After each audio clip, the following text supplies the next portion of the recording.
Tô aqui hoje no podcast, uma edição especial do podcast do Samba Rio. Antes de mais nada, o podcast do Samba Rio abre espaço hoje para o Carnaval de São Paulo. Aqui comigo que fala, Bruno Malta. Sou colunista do site Samba Rio lá, falo sobre o Carnaval de São Paulo, tenho feito vários posts, matérias nos últimos meses aí, nos últimos anos. Estou aqui escrevendo no site há mais de 3 anos e hoje eu estou aqui estreando com uma entrevista. Essa entrevista aqui que eu estou fazendo pro podcast é uma entrevista para lá de especial. Antes de mais nada, o entrevistado de hoje ganhou 4 títulos do Grupo Especial de São Paulo. Foi 2 vezes vice-campeão no Carnaval de São Paulo. Tem um pódio no currículo. Tudo isso em 20 anos de carreira, 21 desfiles no Grupo Especial. É um cara de um talento inestimável. E quem for contra vai chorar, né? Pode falar, Carlos Júnior. Prazer, Bruno. Obrigado. Obrigado a você, obrigado ao Samba Rio, né? A galera que acompanha. Eu fico muito lisonjeado de fazer parte desse projeto aí. Você que vem cobrindo aqui o Carnaval de São Paulo, juntando aí a galera do Rio, no qual sou muito fã desse carnaval, que é o nosso espelho, né? Nosso maior espelho é o Carnaval do Rio de Janeiro. E fico muito feliz assim de poder dividir com você alguns momentos interessantes. A gente que já conversou algumas coisas no bastidores sobre o Carnaval. Muito feliz de poder estar falando com você sobre isso e de ter essa oportunidade aqui, de poder passar para uma galera nossa, a nossa história e tudo que a gente vem lutando. Fico muito obrigado, muito lisonjeado mesmo. A nossa ideia aqui hoje no podcast do Samba Rio é mais apresentar o Carnaval de São Paulo, apresentar suas grandes estrelas. E você é uma grande estrela do Carnaval de São Paulo, né? Há anos cantando aí só em alto nível, cantando em escola que disputa título todo ano, escola que tem campeonato, que você foi o cantor nos 3 conquistas da Império, foi campeão no Vai Vai. Mas essa história não começou agora, né, Carlos? Começou lá atrás, lá nos anos 2000, lá no começo, final dos anos 90, começo dos anos 2000. Eu queria que você me contasse aí um pouco do Camisa. Como você chegou no Camisa? Como você chegou lá na escola? Como é que você virou cantor oficial? Como é que foi esse início lá no Camisa? Então, eu gosto de falar sobre isso, foi uma oportunidade divina mesmo. Foi uma época muito difícil. Na verdade, vamos começar. Eu cheguei no Camisa, logo que mudei, eu sempre morei no bairro Tremembé, na Zona Norte, mas eu morava numa parte do Jardim Tremembé que a gente chamava de Fidalgos. E a gente tinha um bloco de carnaval que chamava Vila do Sossego lá. Foi lá que eu tive meu primeiro contato com o bloco carnavalesco, né, bloco de samba. E meu pai era diretor lá. E aí, só que lá era uma viela, né? Era viela, uma periferia mesmo brava, né? Pequenininho e tal, poucos moradores, mas era uma viela mesmo. Para você entrar lá dentro, assim, era meio difícil, assim, até para entrar. Era, né, 4 vielas, né? Dando à direita, à esquerda e tal, frente e verso, e a gente se concentrava no meio. Tudo que a gente fazia lá era no meio daquela viela. Samba, jogar bola, era tudo no mesmo lugar ali.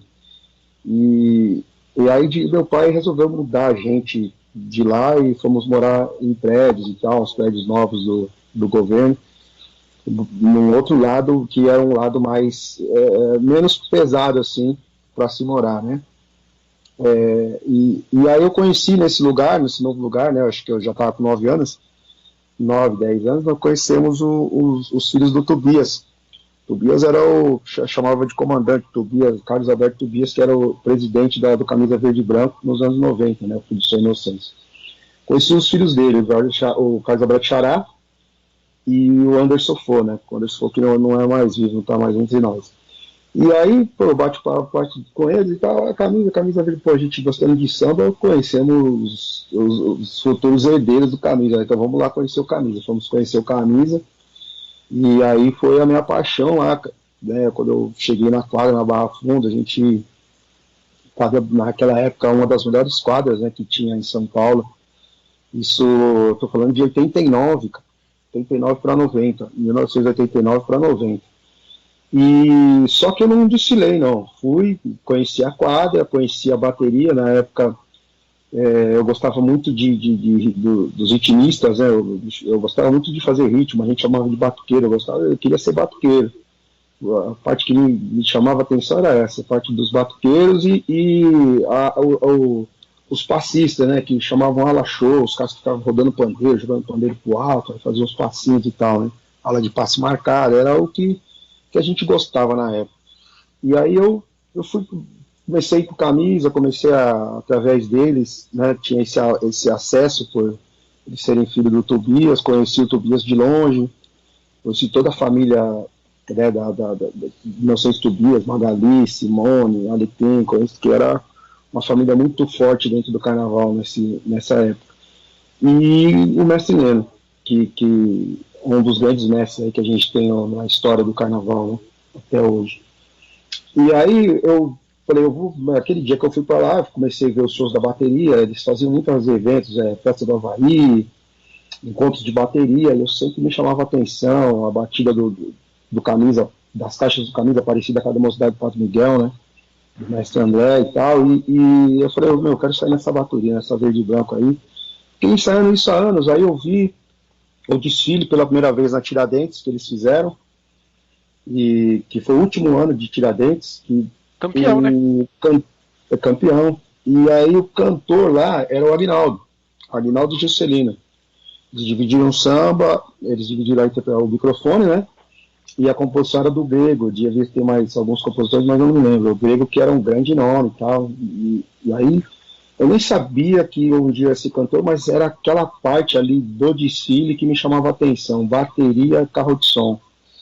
E aí eu vendo o Aguinaldo Amaral todo vestido de uma roupa árabe, assim, e o samba, né, eu achava o samba mais lindo ali daquele momento, né, dos anos, apesar que ele estava muito fixado no camisa. Então.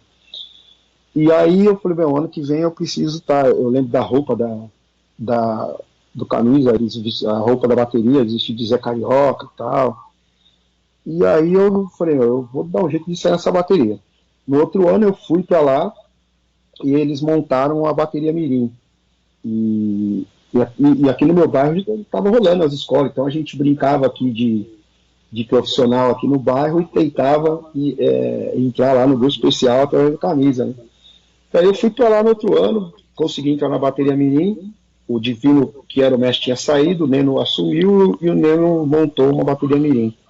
Né, e os melhores ali da bateria Mirim iam ganhando oportunidade para sair na bateria principal. Né? Então eu, numa batalha, tocando surdo na bateria Mirim e querendo ingressar na principal, aí eu consegui entrar de 91 para 92. Então eu estreiei na bateria principal do Camisa em 92, e ainda era o Juscelino cantor, com composição do Carica, Luizinho, Soró, acho que não sei se o Luizinho estava, mas Carica, Soró, e foi uma disputa, aí eu acompanhei toda a eliminatória, uma eliminatória de quase 2 meses, eu ia todos os domingos nas apresentações, quem estava disputando contra o Carica era o Beto Sem Braço, e o Beto Sem Braço trouxe para cantar o samba dele o Birinha, né, que a gente chamava de Birinha do Dendê, né.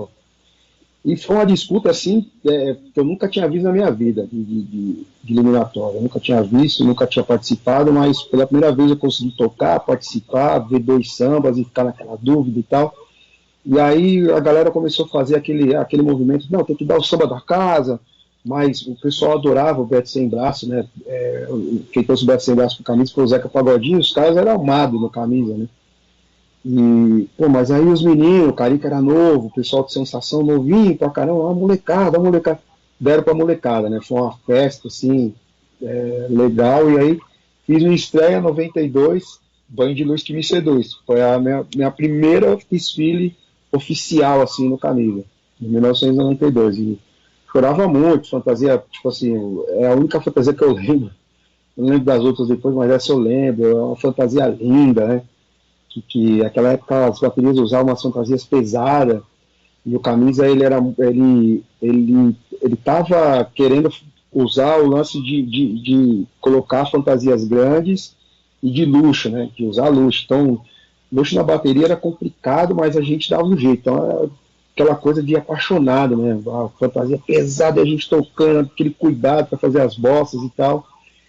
E aí o Camisa quase ganhou esse ano, nessa estreia, né? Teve até um problema, não sei se tem essa história, mas Rosas ganhou, e aí disse que teve um problema de pasta de jurado e tal. O carnaval daquele ano foi parar até na justiça. Sim, Mas o acervo da Folha conta essa história. Ficou determinada a vitória do Rosas e tal, mas tinha uma coisa de justiça que ia impregnar o carnaval e tal, Camisa quase que ganha naquele ano, então a gente já sentiu meio com uma estreia de vitória ali, né? Mas aí eu fiquei 92 até 93, 93 ganhou o Camisa, a gente conseguiu ganhar, foi o último carnaval que o Camisa ganhou do especial, e aí em 96 a gente vivia assim, tudo muito rápido, o Camisa vivia umas mudanças e o Carnaval também vivia umas mudanças muito fortes na direção da Liga e tal, e o Camisa acabou se prejudicando politicamente. E aí quando você não está bem politicamente, internamente você não está bem, a coisa fica feia, né? O Camisa deixou em 96. Eu fiquei meio desiludido. Mas eu fiquei até de 96 até 97, 97, 98, assim, de corpo e alma.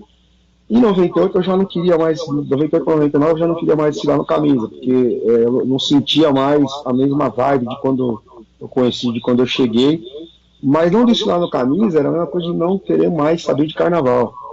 Não quero mais saber de carnaval, porque ao mesmo tempo eu vivia no mundo do pagode, né? Eu era pagodeiro e tal, sambista de roda de samba, gostava de ir nos pagodes e aí eu, de domingo, eu ficava meio dividido entre ir para um pagode ou ir para o ensaio do Camisa.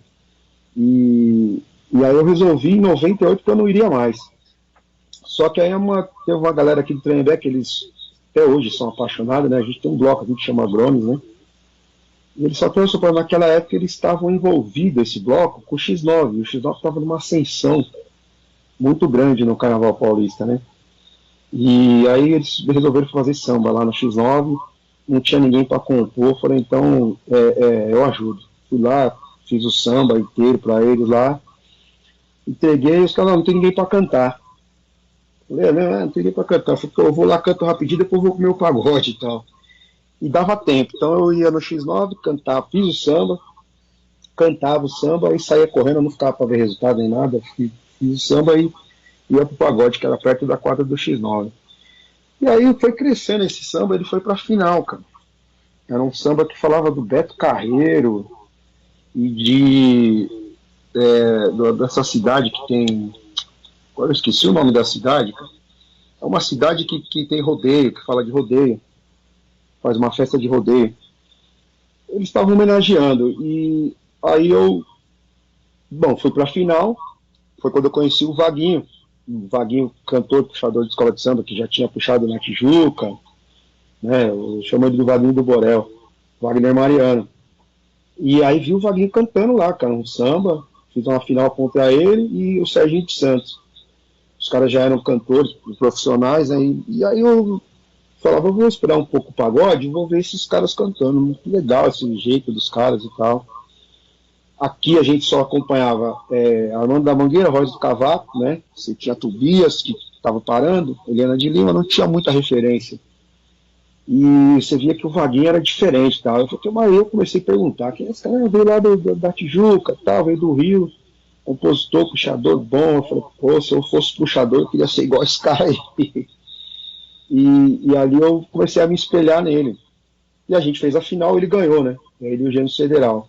Só que o pessoal do Camisa tinha descido, voltou pro especial, o pessoal do Camisa voltou e resolveu me chamar para compor lá.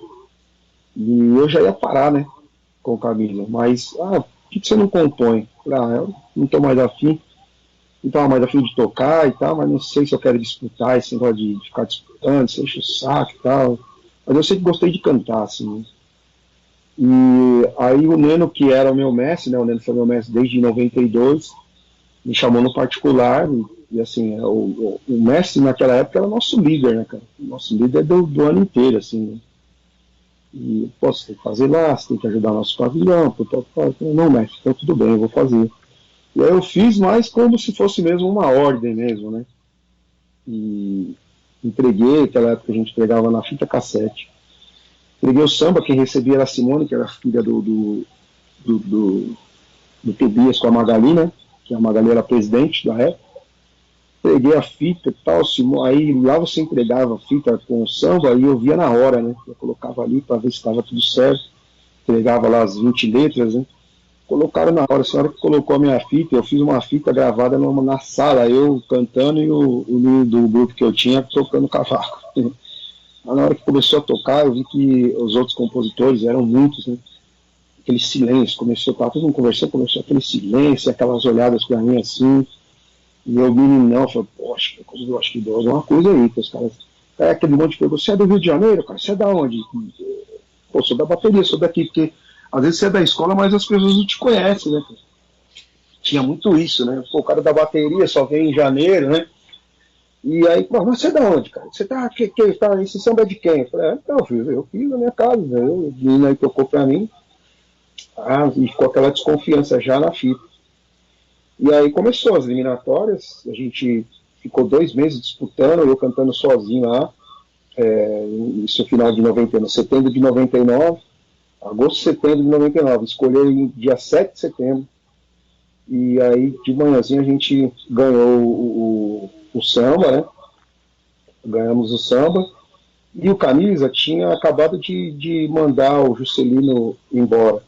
Né? O Juscelino tinha saído da escola, eu não sei se ele tinha sido demitido ou foi ou pedido demissão, mas o Camisa estava procurando um cantor.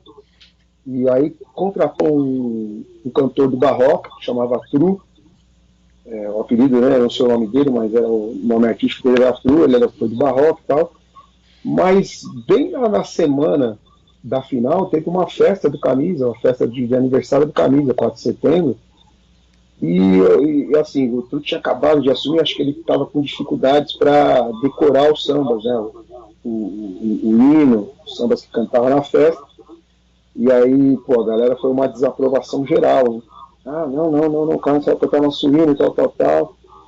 E aí, pô, a Magali brava, eu lembro que a Magali falou assim pra mim, pô, você, dependendo de como for dia 7, se você ganhar, quem vai gravar o samba é você. Isso no dia da festa. E aí eu fiquei todo empolgado e tal, e aí no dia 7, que era na segunda-feira, era tradicional na segunda-feira, né, se fazia a escolha, a gente ganhou, e aí no outro dia ela já me ligou e falou, olha, você vai pro estúdio e vai gravar o samba do Camisa e tal, e você mais o grupo que tá aí vão ser os intérpretes do Camisa agora. Aí foi daí que começou a nossa trajetória dentro do Camisa. Foi sensacional a experiência assim, de primeiro ano. Cantamos os 500 anos de Brasil, que era o enredo. Foi o meu primeiro ano lá como cantor e compositor também. E eu faria o quê? 10 anos com Camisa. E aí depois você cantou 2001, Vilas Boas. Vilas Boas. 2002 o 4. E 2003 João Cândido. Como foi esses 3? Então, cara, a gente foi tendo uma crescente, né? Porque aí eu fui começando a estudar. Porque até então eu gostava só da bateria do Camisa, e não ouvia nada, não acompanhava nada. E quando eu gravei 2000, eu sofri muita crítica, né? Moleque cru, tremeu, aquelas coisas de jargão, né? Tremeu no aquário, né? No estúdio, pipocou e tal. E, pô, mas aconteceu alguma coisa lá que enfim, o que aconteceu? Eu não tocava cordas. Eu meio que, acho que a gente fala autodidata, né? Eu fazia as músicas com as melodias que eu tinha na cabeça. E saía cantando. Eu tenho essa coisa de sair cantando sem um instrumento harmônico, né? Então eu não tinha noção de nota nem de nada. E como a fita naquela época era aquelas fitas de cassete, elas tinham problema de rotação. O maestro, na época, um dos maiores maestros do Brasil, que era o Ivan Paulo, ele no toca-fita dele baixou meio tom do samba. E o samba era cheio de graves e tal, cheio de altos e baixos, grave e agudo, né? Menor, maior, eu tinha esses desenhos lá melódicos. o samba ficou difícil para eu cantar mesmo, assim, somente as notas graves. E aí o que, que eu fiz? Em 2001, que era o Orlando Vilas Boas, eu já chamei dois caras que aqui em São Paulo tocavam muito a harmonia para fazer o samba comigo. Aí eu chamei o Peu e o Didi, que era uma referência, né? O Didi estava acontecendo no carnaval aqui como cavaquinista. E ele já vinha já do grupo Toca do Coelho, tinha muito nome, né? Know-how pra caramba. Eu falei, ó, me ajuda porque eu não posso mais dar esse mole. E aí eles me ajudaram muito. A gente fez o samba de 2001, do Orlando Vilas Boas, e encontramos o tom certo. Quando eu fui gravar, o Peu foi comigo, né? Porque o Peu hoje é um dos maiores produtores de São Paulo aí de pagode. O Peu foi comigo e aí eu comecei ali a pegar mais segurança, né? Falei, agora eu estou bem acompanhado, estou fortalecido. E o Camisa também, como acreditava, a Magali e o Neno, né, que eram as pessoas ali que no forte do Camisa, era o presidente e o mestre Neno. Falei, não, dá para apostar, esse cara vai. E aí eu fiz as mesmas coisas na eliminatória, me apresentei durante essa eliminatória, gravei. Aí fui para a Avenida, aí eu posso dizer que foi o primeiro ano mesmo que a gente conseguiu fazer um baita do trabalho, foi do Orlando Vilas Boas. Esse samba foi muito, muito bem executado, a gente sabe porque as escolas que estavam em alta naquela época, as pessoas, né, das escolas que estavam em alta naquela época começaram a procurar a gente, a conversar com a gente, pessoal do Vai Vai, pessoal do Nenê, que eram as maiores referências, né, Gaviões. E aí, pô, eu contava com o Alemão, contava com o Ernesto, Zé Carlinhos e Baby, que virou muito meu amigo, Baby. Ó, moleque, você é bom, hein, tal. Ali a gente viu, conseguiu achar o caminho. E aí, 2002 foi ficando mais. A gente já tinha uma noção do que era para ser feito, né? 2002, 2003, 2002 ou 2004, né? E aí até a classe artística aí do samba começou a abrir as portas para a gente também, porque no ano de 2002 a gente conseguiu ter contato com o Reinaldo, mais tarde virou meu padrinho de artístico, né?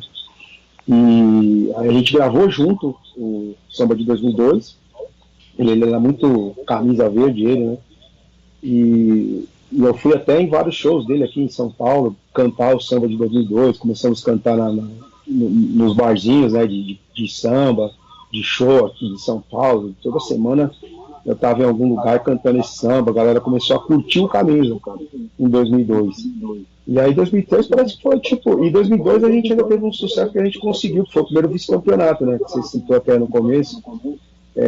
A gente perdeu ali meio ponto pro Gaviões, quase que ganha numa época que o Camisa atravessava, né, 10 anos de assim, só de resultados ruins. O Camisa vinha de resultados muito ruins, né, de 99, 96, desceu, foi o melhor resultado ali, acho que depois de 93, o melhor resultado do Camisa é 2002. Sim, é o melhor. É o melhor, e foi um carro alegórico ali que o jurado...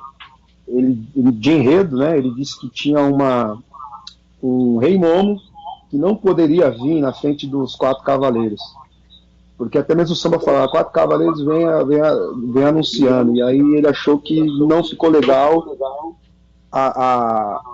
o rei Momo na frente dos 4 cavaleiros, né? E é o melhor resultado do Camisa até hoje. E ali a gente perdeu o carnaval.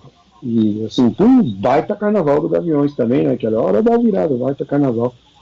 Mas assim, a gente achava que faltava pouco para ganhar. E aí veio o João Cândido, 2003. Eu acho que a grande falha ali no João Cândido foi que o projeto era feito por um carnavalesco lá de Parintins, o Rodrigo. E como eu te falei, a gente já estava com um time formado para ser campeão. E aí a Magali, por uma particularidade, resolveu demitir o Rodrigo no meio do carnaval. E aí assumiu o Armando, e aí é aquela coisa igual futebol, né, cara? Tipo, até o cara pegar a equipe toda e tudo o que estava acontecendo e colocar em campo, não vai dar tempo. E aí a gente não conseguiu ganhar o João Cândido. Mesmo assim, é um carnaval que ficou marcado dentro do Camisa, até por conta do samba, do enredo, né? E já foi até reeditado, né? A Camisa já reeditou o João Cândido. Então, isso mostra que foi um trabalho muito bem feito. Mas acho que faltou o resultado ali. enfim, perdemos uma grande chance aí de ser campeão. Mas foram grandes carnavais. Me fortaleceu muito. O João Cândido me fortaleceu muito, porque eu me lembro que, não só para mim, mas para toda a escola, o Neno, que foi meu professor de bateria, ele ganhou 2 estandartes, um atrás do outro, né, que assim, ficou marcado. 2002, 2003. Então foi um momento assim que tudo deu certo ali, só faltou o resultado, faltou o campeonato. Mas foi referência para diversas escolas, enfim, foi muito bom. Você acha que 2003 foi seu melhor samba, em termos de composição?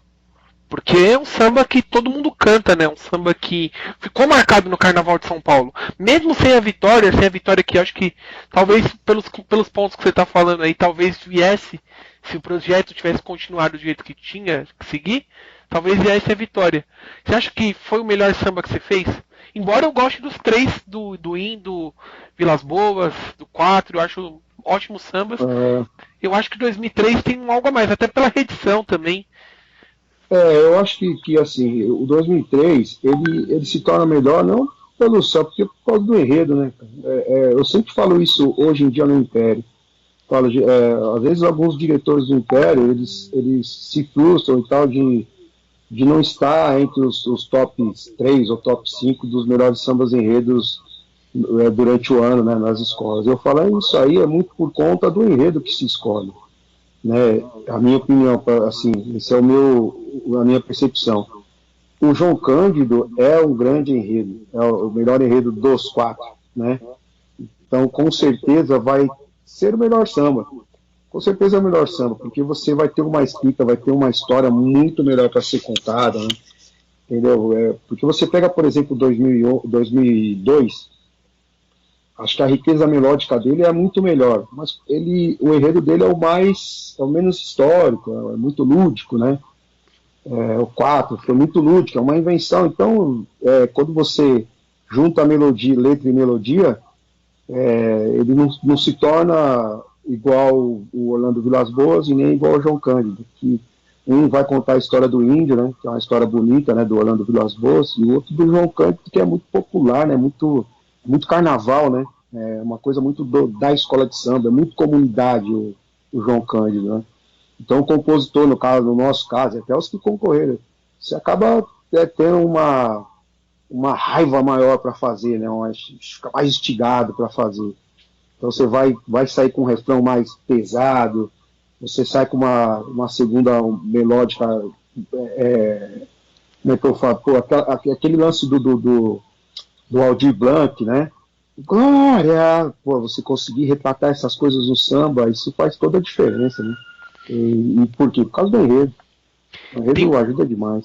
Tem um trecho nesse samba de 2003, se me permite falar, que eu acho que talvez acho que é um dos mais bonitos que eu já ouvi no samba, que ele fala assim, e assim o tal catete enganava, a vingança foi voraz. Eu acho aquilo muito bonito, assim, que eu acho que resume perfeitamente tudo que aconteceu naquele momento da vida do João. Eu acho muito bonito, particularmente é o meu samba favorito do Camisa, assim. É um samba que eu gostei bastante de ter visto a reedição, porque eu acho que eu não estava no AMB em 2003, mas depois eu tive a oportunidade de ouvir esse samba novamente. Acho que é um samba muito bonito. Porque esse trecho especial eu acho muito bem construído, muito bem feito, assim. Toda a transição melódica dele é muito boa. Muito boa mesmo. Eu nem consigo dimensionar isso, e você falando, eu fico aqui, até surpreso.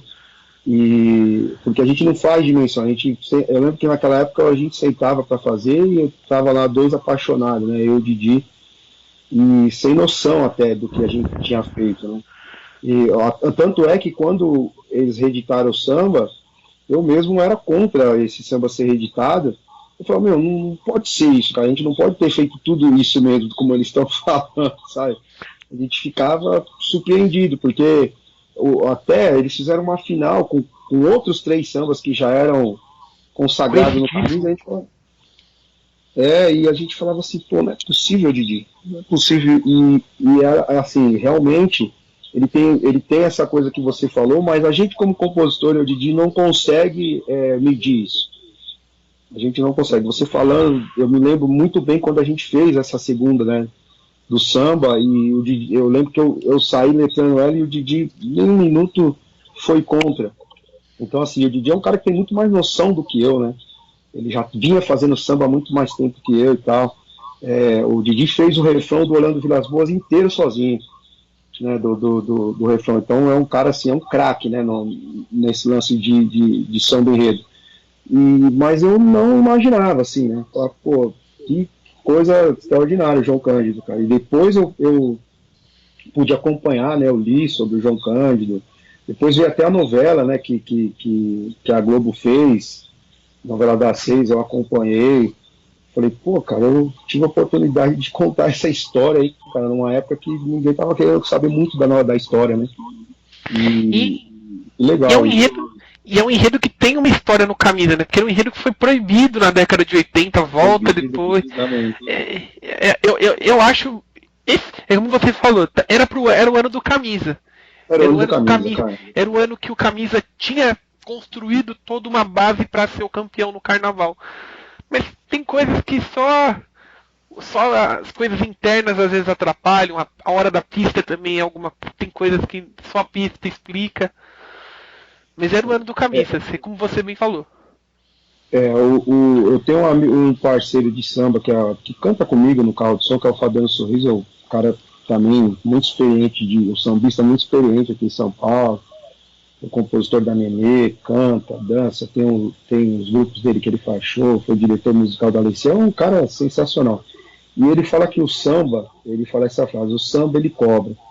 Então aquele ano o Camisa deixou de ganhar porque cometeu série de erros internamente, né? E até que fez um grande desfile na avenida. Quando chegamos Sim. lá na pista, tivemos um grande desfile. Mas é aquela coisa, todo mundo fala assim, você chega na pista e vai com todas as notas 10 e vai perdendo lá, né? E na verdade aquele ano foi ao contrário no caminho. Nós chegamos sem as notas 10 e fomos conquistando o que deu para conquistar.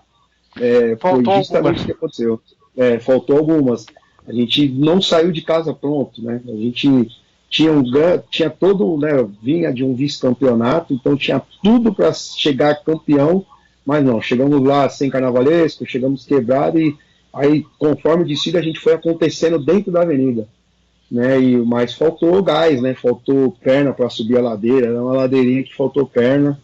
E aí não deu certo. E tanto é que acabou aquele ano, a escola só foi desmoronando, desmoronando. As pessoas foram indo embora, infelizmente, que é o que acontece aí, né? A própria presidente mesmo da época teve que sair depois, mais tarde, não deu certo. Foi bom você falar disso porque eu ia perguntar justamente agora. Cara, você vinha de uma escola grande, uma escola talvez uma das 4 maiores da cidade, sem dúvida nenhuma, que era o Camisa Verde e Branco. Mesmo Uhum. nessa situação atual, o Camisa tem uma representatividade enorme no Carnaval de São Paulo e se trocou pela Império de Casa Verde, que era uma escola que Que estava louco. ascendendo. Tava começando ali no grupo especial. Tudo bem, já tinha feito um carnaval surpreendente em 2003. Tinha chamado a atenção pela grandiosidade de uma estreia. Tinha feito, mas era uma escola que tinha brigado para não cair no ano anterior. Eu quero saber assim, o que passou na sua cabeça quando você recebeu o convite da Império? O que a Império usou de argumento para te convencer a trocar o Camisa, que naquela época era uma segurança, por uma novata? E depois, como é que você foi lidando com isso na preparação para o Carnaval de 2004? O que o Império trouxe para você naquela mudança? Você já estava cansado do Camisa? O que aconteceu para você trocar de escola? Então, como eu te falei no começo, eu já estava pensando em sair do caminho de 98 já como ritmista, né? E aí veio a oportunidade de compor, eu criei mais um gás e o Camisa se mostrou mesmo com vontade de crescer de novo. E esse crescimento estava acontecendo, né? De 2000 até 2003, ele estava acontecendo. E, e eu estava ali, disposto, mas o que acontece? Quando eu fui descobrindo o universo do carnaval, porque até então eu era o cara que frequentava a bateria e vinha para casa. Da bateria para casa, eu não passava da bateria para frente, né? Da bateria para trás, né? Então era até ali que eu ia, até o Neno, do Neno para trás.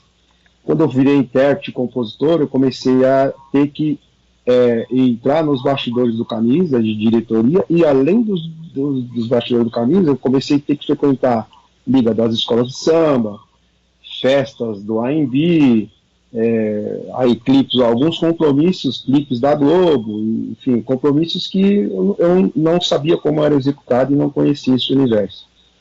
E foi justamente esse universo aí que me desgastou no Camisa.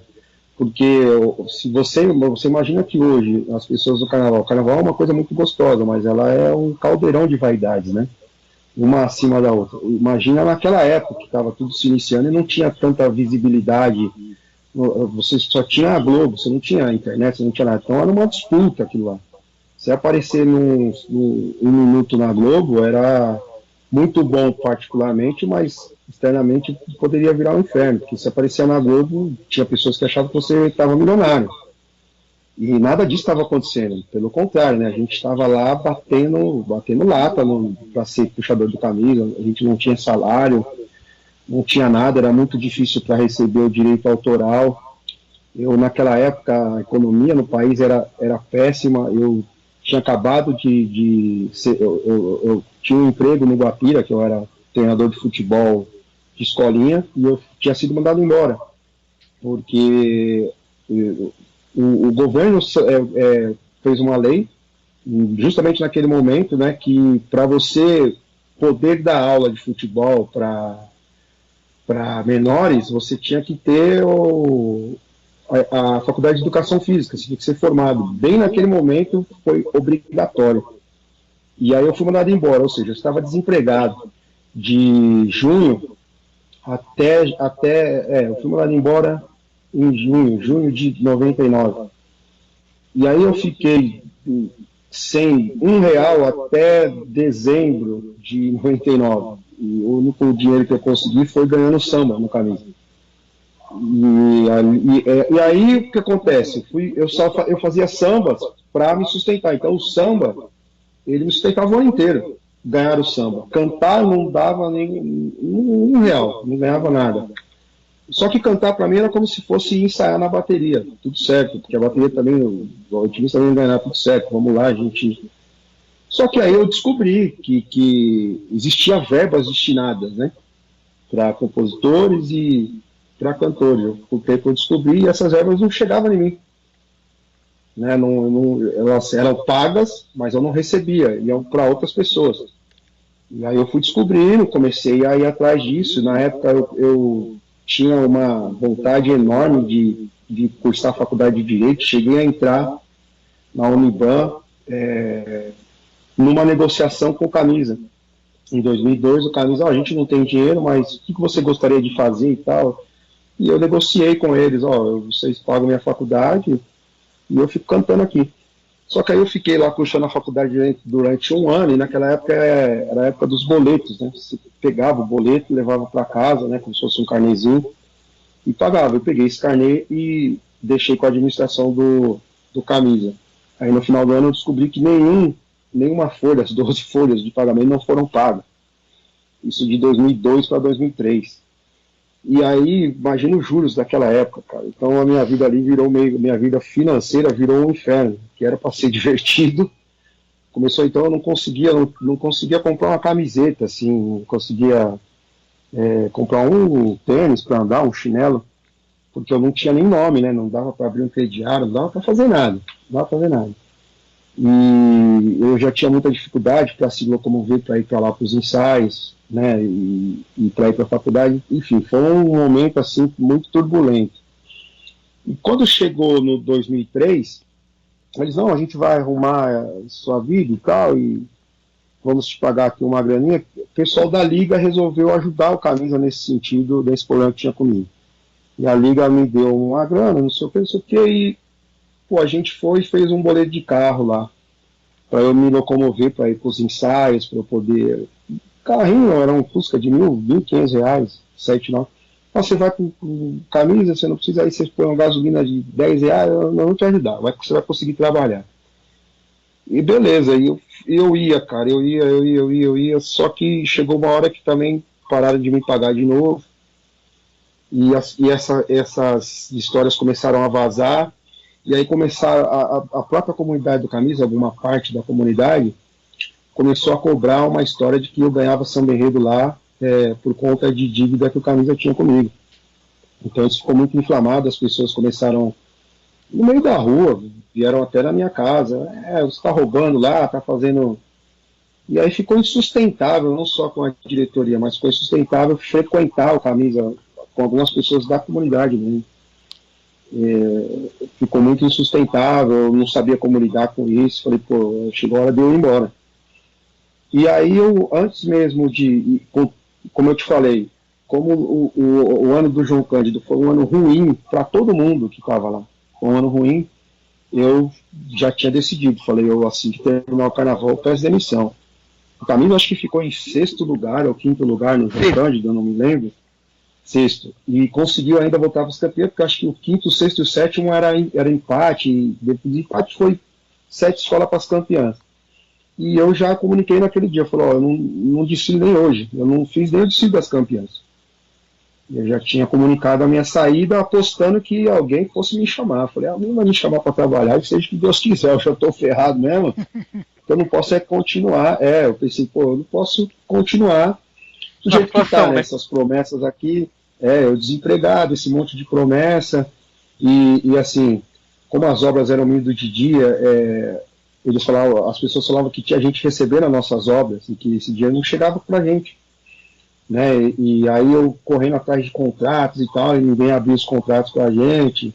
Então foi uma confusão muito grande, cara, até que procedeu a Camisa, foi parar na Liga, nos diretores da época, né? Que era Robson de Oliveira e tal. A gente teve muita briga, muita discussão, até chegar no jurídico, né? Porque a gente só foi resolver isso juridicamente em 2006, 2007. Eu consegui resolver essas questões de desvio de verba, de direito de arena. A gente perdeu muita grana, muita grana.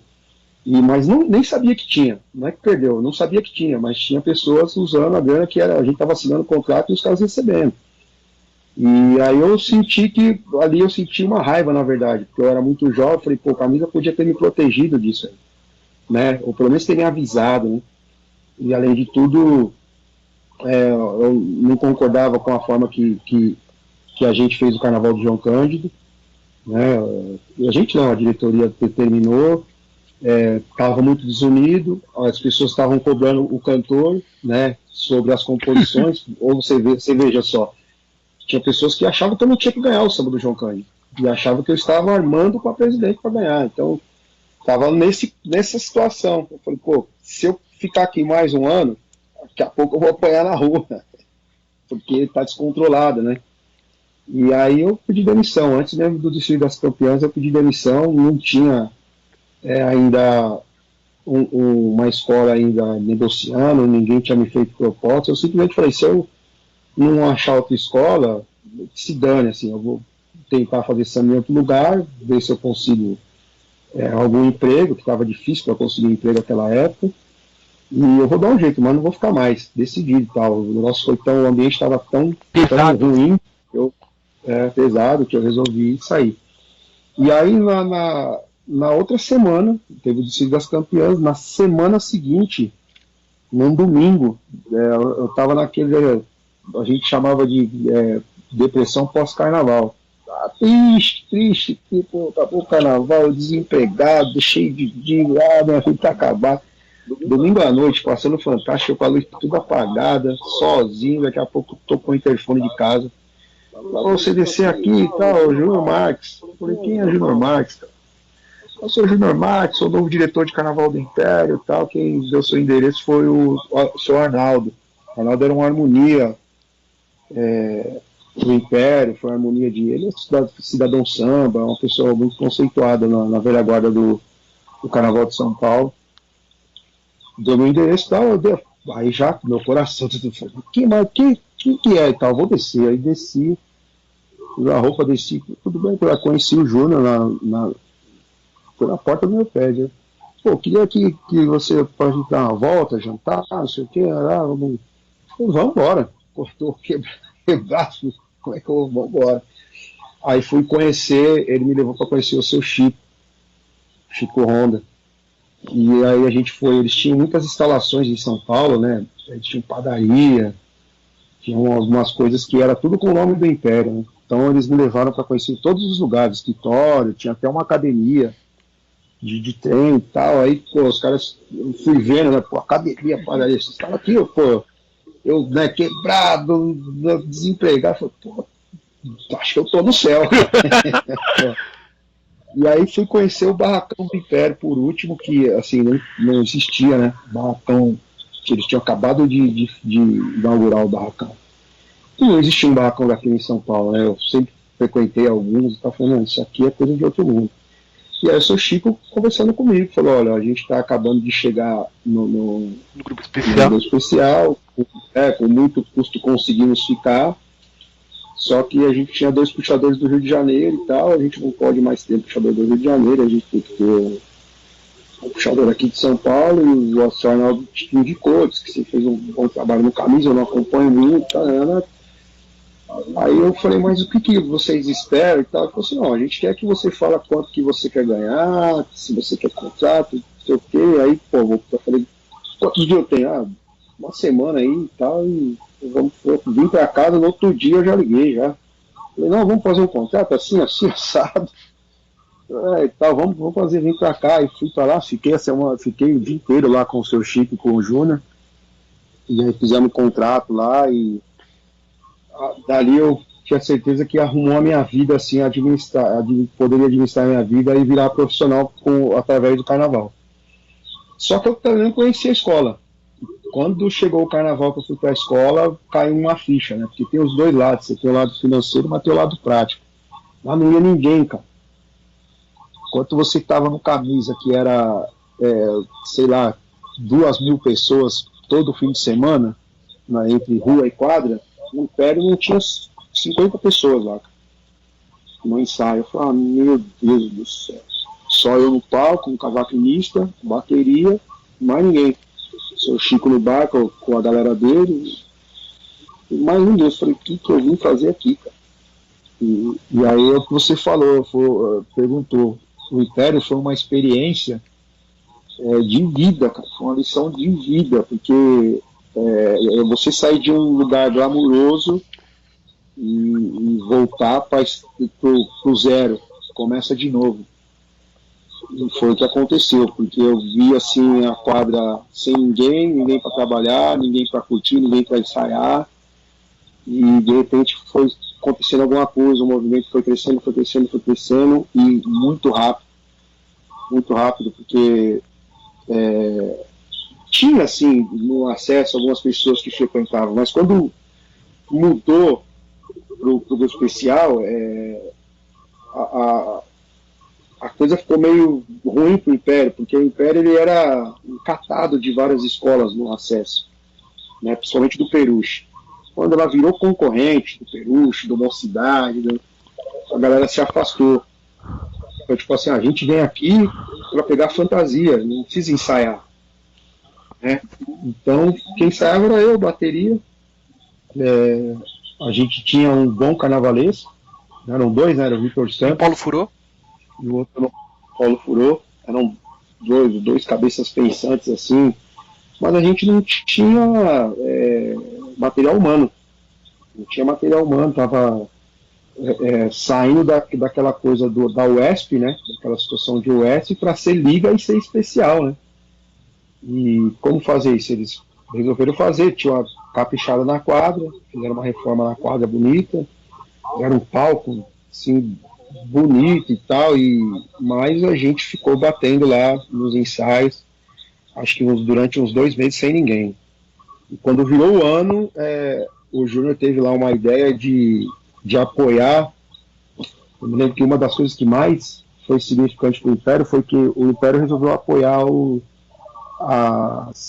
os times de várzea que eram próximos ali da Casa Verde. Foi uma tática, né? Vamos pegar esse time de várzea, vamos apoiar e vamos trazer eles para dentro da escola. E ali tinha, na época, a várzea estava muito grande aqui, aí tinha Mangaba, 9 de Julho, GTX, tinha alguns times ali, todos ali da Casa Verde, ali mesmo, da região do Peruche, e ali foi como começou a fazer uma base para a escola, né? Essa galera começou, porque esses times eles iam disputar domingo à tarde e saiu com 2, 3 ônibus de torcida, era muito louco. E aí ele teve essa, pô, vai ser o único jeito de trazer o povo para cá, cara, de começar a formar um chão aqui. Então, a gente começou a ver o Império mesmo, apesar de eu não ter acompanhado o Império no acesso, a raiz mesmo do chão ali, que não é um grande chão ainda hoje, mas o básico começou ali. Né, de pegar, tanto é que hoje o presidente da Império hoje era um dos donos desse time do Mangaba lá atrás, em 2003 para 2004. Né? E tinha também alguma coisa ainda que já estava colocada pelo Adamastor, que era o presidente de 2003, né, pelo Arnaldo, que eles lutaram muito para conseguir pessoas para desfilar. Tinha uma base ali estrutural, mas era muito pouca ainda para disputar campeonato, né, para disputar carnaval. E aí em 2004 a gente, pô, não, se a gente conseguir agora pegar sexto, sétimo lugar com essa galera aí, esse era o plano, né, que se falava. No outro ano a gente fica mais forte para 2005. Então, bom, vamos. Conseguimos fazer, acho que um carnaval em um mês. Não sei se no Rio tem alguma história assim, mas em um mês a gente conseguiu montar a escola com material humano, conseguimos uma harmonia que tinha muita experiência, que era o Leco, que é o pai do Serginho que está agora, muito experiente, muito experiente. Montamos um time, o Pena, que era o mestre da bateria na época, ele vinha ajudando o Sombra na mocidade, enfim, fomos montando lá, fizemos uma eliminatória rápida com alguns compositores que eram de outras escolas, eu mesmo fiz um samba, perdi, tinha o mestre que era o Magui, né, mas aí o Magui não encaixou, o Magui e o Júnior não se encaixaram ali no planejamento, no projeto, e aí trouxeram o Pena. E para nossa surpresa, o Império pontuou junto com o X9 em segundo lugar e caiu para terceiro no desempate na bateria, logo nesse primeiro ano. Então ali a gente falou, pô, dá pra gente disputar carnaval, porque a mocidade que ganhou naquela época, se pegar essas escolas que já tem chão tudo formado, né, vai, mocidade, camisa, não sei o que, a gente tá aqui em terceiro, velho. O X9 era uma escola grande, né? Mas era uma escola que disputava carnaval todo ano naquela época. E aí, pô, deu mocidade, primeiro X9 em segundo, cara, então em terceiro lugar. Pô, dá pra disputar, gente. Dá pra disputar, vamos trabalhar mais, e aí 2004, 2005, a gente foi atrás de material humano. A gente foi atrás, pegou umas pessoas que empresas e tal, fomos montando uma comunidade do Império, né, fomos buscando. O Império sempre teve aquela fama naquela época, assim, muitos falavam, né, o Império não tem chão, não tinha, porque é uma escola nova, não tinha nem idade para ter chão, né, então só que eles tinham uma raiz ali de pessoas que queriam ver aquela escola ser grande no carnaval, então, e era difícil ter esse chão mesmo, até porque ela é de um local que já tem muita escola perto, né, ela está do lado do Peruche, ela está do lado do Mocidade Alegre, perto do Rosa de Ouro, perto do caminho, então, do Morro da Casa Verde, né? Então seria difícil mesmo ela ter um chão próprio, né? Mas aí o pessoal dali da região começou a frequentar o Império, cara. O Império começou a frequentar e a gente viu em 2005 o Império obter um sucesso assim fora do normal, cara. Tipo, tudo que o Império fazia no bairro da Casa Verde dava certo, assim, tudo. A gente fazia... vamos fazer um show aí na quadra, vamos. Tem que a gente chama o Exalta Samba, lotação total, chama fulano de lotação, tudo que fazia, festa da bateria, lotação total. Então, é um projeto que deu muito certo, e eu tive o prazer de viver isso, de começar do zero, praticamente, e ver como que se constrói uma escola, né? Tipo assim, em tempos modernos, né?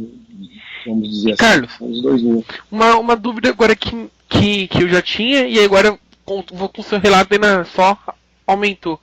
Como é que você se sentiu na hora que, por exemplo, você tinha chegado numa escola que era, quando brincando assim, dizendo que nem na gíria da internet, quando tudo era mato, você chegou na Império. Quando tudo era mato. Isso. Aí você desmatou um pouco e tal, aí depois chegou o Zoinho, que vinha do Gaviões, Gaviões bicampeão do Carnaval em 2002 e 2003. E no ano seguinte, a Império traz Renatinho e Fabiola, que tinham vários campeonatos conquistados pelo Vai-Vai.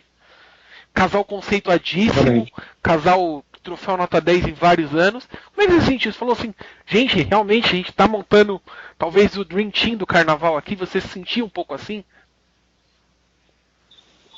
Então, inclusive, eu não gosto muito dessa história do, eu que fiz, mas a gente, o Renato e a Fabíola, eles são meu padrinho de casamento, como o Zóio e o Chulé também. E tudo indicação da minha esposa, cara.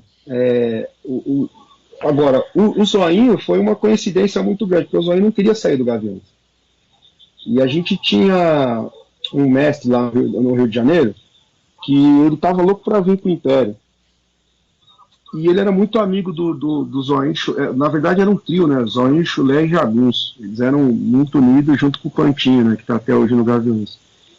E em 2002, eu achava que o diferencial lá do camisa pro Gaviões foi justamente na bateria. Eu achei que eles tinham crescido muito a bateria do Gaviões em 2002. Era uma outra bateria. Aí eu falei, esse cara é muito bom, esse Zoinho aí, tem que tomar cuidado com esses caras e tal. E nas gravações eles faziam muita diferença. Eu sentia isso, apesar de o grande mestre ali naquele momento ali era o Adamastor, que já era presidente da Império, né? Já estava trazendo, já estava na X9, aí ele saiu, começou a fortalecer o Império em 2003, 2002, 2003. O presidente da Império em 2003 era o Adamastor, cara. É o Adamastor. E ele já está fortalecendo, só que o Zoinho já está chamando atenção ali nesse mesmo momento, né? 2003, 2000, então o Zoinho já está chegando pós-Damastor e Neno. E aí a gente tinha essa vontade de trazer o Zoinho. Eu lembro que quando o Júnior foi fazer o samba do 2004, a gente precisava de alguém para gravar esse samba, fazer uma pré-gravação, e aí a gente chamou o Zoinho, o Vitor da Candelária e o Paulinho São Pagode. Eles três gravaram tudo lá no estúdio. E aí o Júnior falou assim, esse é o samba, canal. Agora sim ficou o samba, tal, bem gravado, tal, vamos pôr pra rua, E aí ali já se fez uma conversa com o Zoinho. Zoinho, você não quer assumir? O Zoinho, não, sou Gaviões e tal. E aí veio o Pena. E aí teve essa coincidência de a gente perder meio pão na bateria. E tem que mexer na bateria, mas vai trazer o quê? Tem que trazer o Zoinho, tem que trazer o Zoinho. E não conseguiu, o Zoinho não queria vir, o Chulé não queria vir de jeito nenhum, e aí o Mauro ligou. O Mauro, ele foi, acho que, diretor da Viradouro e da Rocinha, no Rio. O Maestro Maurão. Ele inclusive foi do Monobloco e tal, ele foi muito amigo meu. E aí ele ligou e falou, é o seguinte, eu quero trabalhar aí. Aí o Júnior falou assim pra ele, Maurão, é o seguinte, eu tô tentando aqui os Zoinhos, os caras e tal, se eu não conseguir, a gente conversa. Ele falou, mas os caras vêm comigo, se você me contratar, eu trago os caras. Aí o Júnior falou, então faz o seguinte, se vocês trazer os caras aqui numa reunião, vir vocês todos aqui, tá todo mundo contratado. E eu não sei o que o Mauro conversou com os Zoinhos, que eles apareceram lá, no dia da reunião. E aí se fechou com os quatro, ficou os quatro como diretores da bateria da Império. E aí mais tarde o Maurão teve algumas confusões por conta de salário, não sei o que, o Maurão saiu e aí o Zoinho assumiu de vez. Isso pro Carnaval de 2005. O Renato e a Fabíola, a Heloísa, que é a minha esposa, ela foi rainha da bateria do Vai-Vai durante anos, né? E o Vai-Vai fez umas viagens para a Rússia, para o Japão, e eles ficaram muito unidos, principalmente a Heloísa e a Fabíola. Ficaram muito unidos, se chamavam de irmã e tal, não sei o quê, e realmente, você falou, eles ganhavam muito prêmio no Vai-Vai. E aí, eu investigando e tal, eu era muito fechado com o Júnior, investigando, eu descobri que eles não tinham salário lá, né? E aí eu fui, os nossos casais eram o Jair e a Simone, que são do Tom Maior. E o Júnior não queria mais ficar com o Jair e com a Simone. Meu casal mesmo que vai atingir pra gente tem que ser o Renato e a Fabiola. Eu consigo através da Heloísa, né? Falar com ele. Então a gente consegue, tal. A Heloísa foi, ligou pra ele, eles resolveram atender o Júnior lá. Uma conversa de 2, 3 horas, fecharam. E aí a gente montou um timaço lá, cara. Agora montamos, e a gente já tinha já o Serginho, o pai dele, na harmonia, né? Tinha um time de harmonia bom, que era os irmãos. Aí, mano, aí foi um timaço mesmo. E chegou ao ponto até de em 2007 a gente conseguiu o Renato Lage, cara. Foi um negócio muito doido as coisas. E começou a ter que melhorar, tem que mexer mais e tal, carnavalesco. A gente fez 2006 o Boi Boi, Nelore. né? Que inclusive o Neco que trouxe a parceria do Boi Nelore, que estava muito em ascensão, esse negócio do boi, né? Da agropecuária e tal, foi uma ascensão em 2006 e teve mesmo um apoio total mesmo do sindicato deles lá, associações lá de donos de boi, né? De fazendeiros. Teve diversas festas na quadra com eles, né? Não só na quadra, mas também as feiras que eles faziam de boi no Expo Imigrantes. A gente foi fazer algumas feiras em Minas Gerais. Foi uma época muito boa, a gente viajou muito, cara. Foi muito legal, foi uma época muito legal.